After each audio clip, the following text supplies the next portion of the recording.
Hai kawan-kawanku semua, apa cerita? Semoga kalian baik-baik aja lah ya.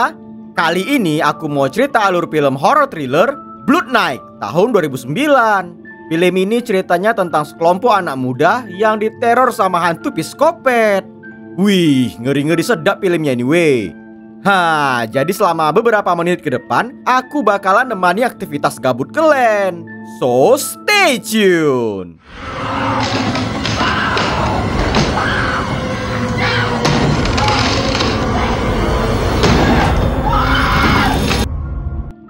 Jadi ceritanya tuh kayak gini weh.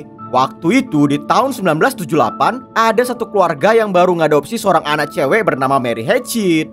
Kalau ditengok dari mukanya, anak ini kayak agak lain ya kan.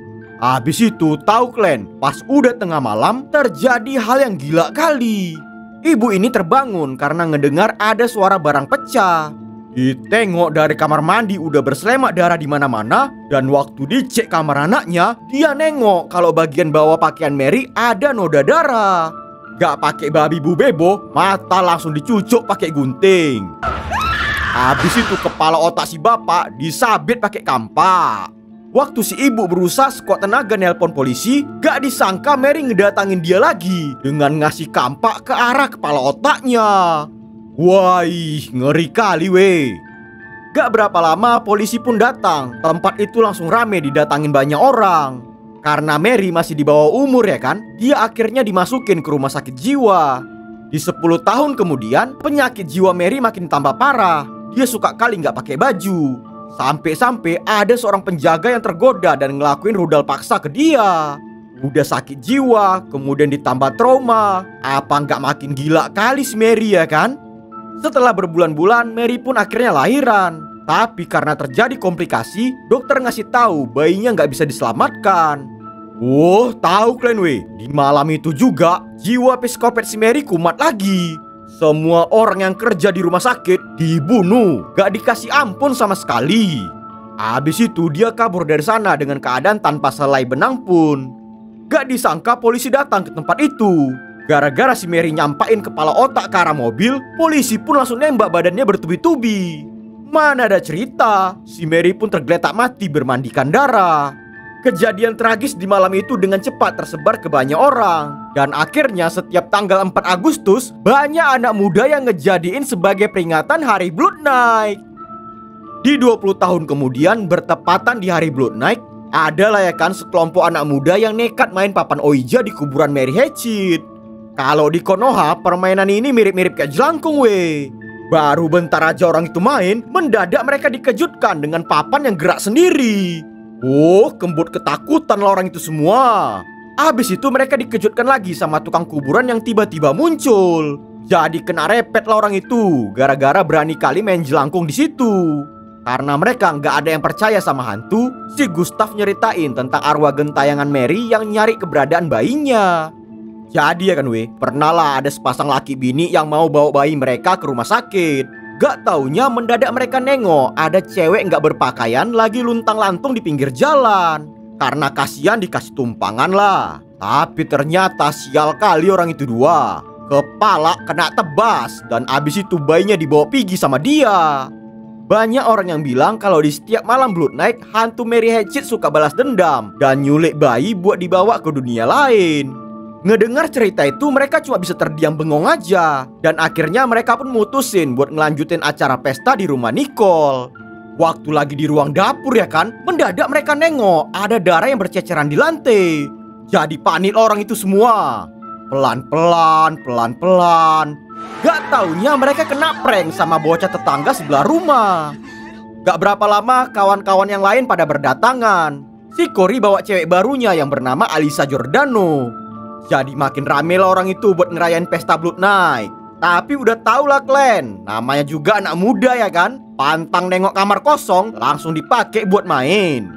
Waktu mereka lagi senang-senang, gak taunya ada 2 orang pemuda yang iseng bocorin mobil mereka. Kayaknya orang ini dua iri karena gak diajak ke pesta.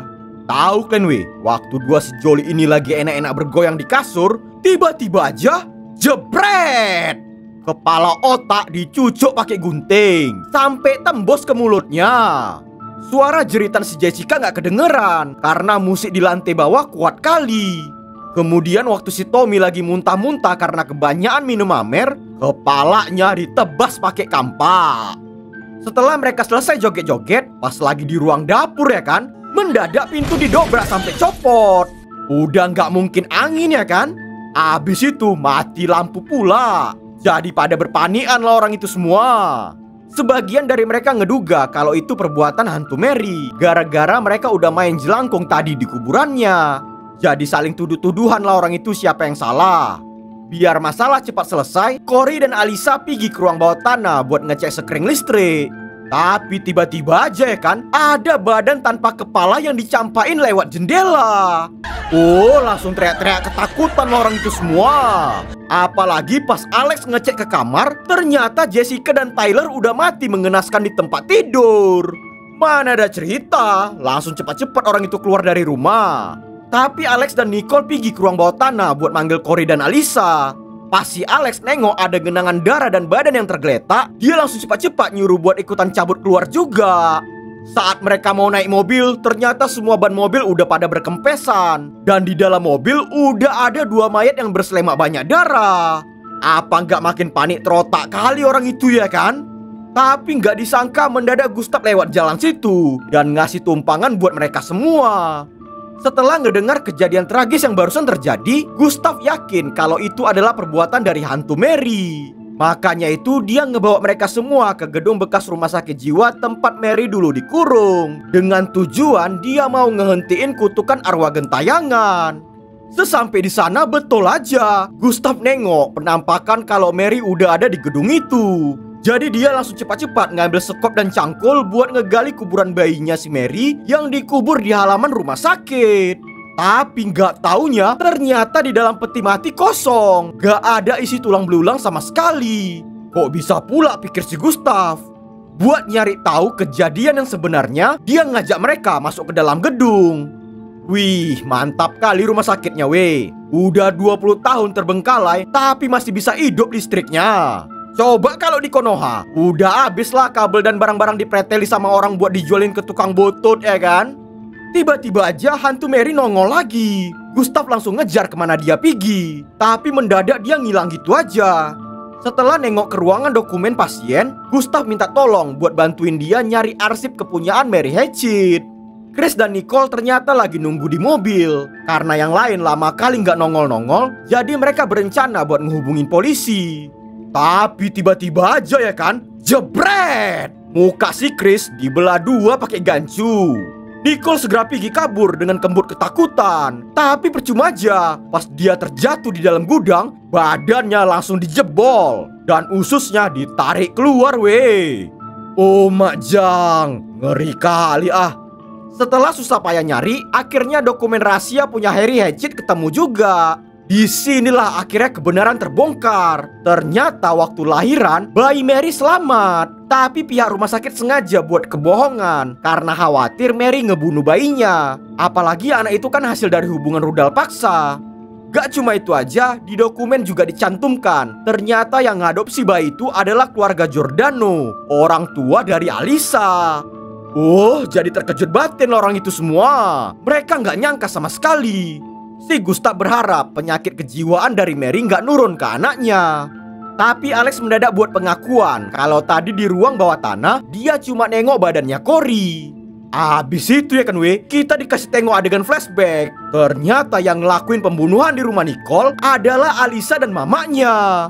Gara-gara dia lagi ngalamin datang bulan, mendadak sifatnya berubah jadi psikopat. Sama kayak kejadian waktu Mary ngebunuh orang tua adopsinya dulu.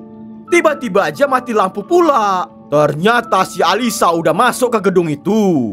Oh, langsung lari kocar-kacir lah orang itu semua weh. Tapi mana ada cerita, satu persatu kena siksa. Batang leher si Gustav kena cucuk gancu. Abis itu badan si Gypsy dan Jenny kena seret sama hantu Mary. Abis itu giliran si Eric. Gedegam, burungnya dipukuli berkali-kali pakai gancu. Oh Mak Jang, gak tinggal diam, walaupun si Alisa ini cewek, Alex gak segan-segan ngasih pukulan. Saling baku hantam lah orang itu dua. Waktu tangan Alex dicucuk pakai pecahan kaca, batang leher si Alisa dicekek sekuat tenaga. Dan akhirnya nyawa dia pun leong. Saat mereka mau keluar dari gedung itu, gak disangka tiba-tiba aja hantu Mary datang menggal kepala si Alex. Wah, udah jadi setan punya sifat psikopat pula. Apa nggak gila kali ya kan? Mana ada cerita, nggak selamatlah nyawa si Lenny. Dan akhirnya film pun tamat. Nah, jadi kayak gitulah weh alur cerita film horror thriller Blood Night tahun 2009. Semoga kalian suka lah ya dengar aku cerita. Pelajaran yang bisa diambil dari film ini adalah punya jiwa muda boleh, tapi jangan bodoh pula main jelangkung di kuburan psikopat. Oke? Ya udahlah dulu ya weh. Tetap dukung channel Cheers Project biar aku tetap rajin upload video baru. Terima kasih and